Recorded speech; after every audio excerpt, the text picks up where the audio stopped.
When you open Flipboom All-Star, this is the screen that you're going to see. These tools up here operate sort of like Paint, where you can go ahead and click on text, click inside of here, type something,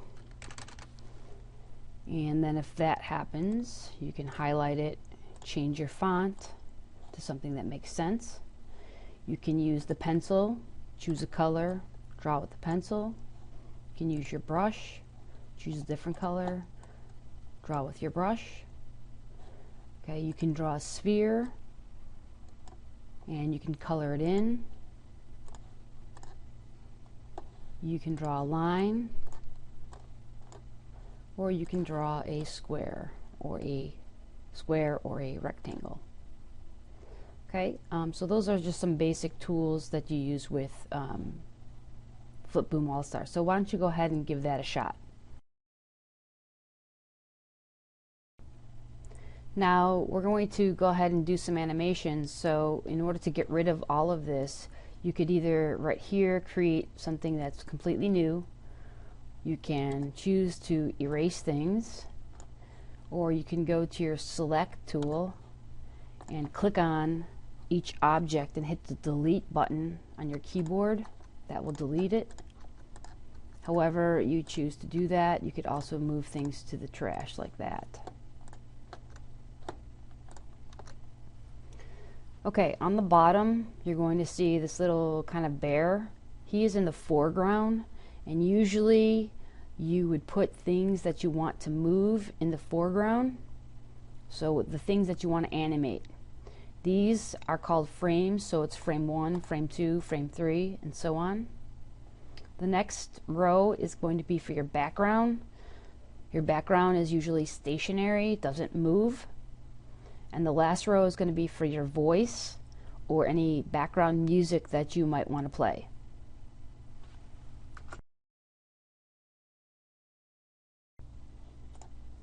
So this is your painting library, which is this button here with the pencil and the paintbrush.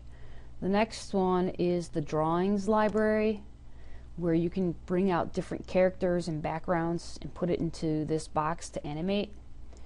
And over here you have your sounds library, where you can import different sounds, your voice for example, or background music. So I'm going to go back to the drawings library, and I'm going to choose a character to bring into here, and I'm just going to choose, let's say, this octopus,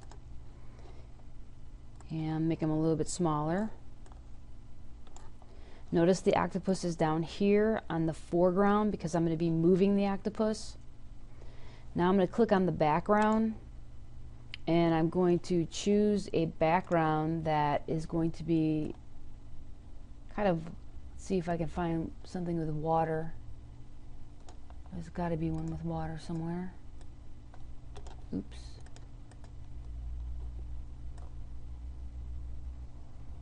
I'm just going to pull out plain old blue and put that in the background.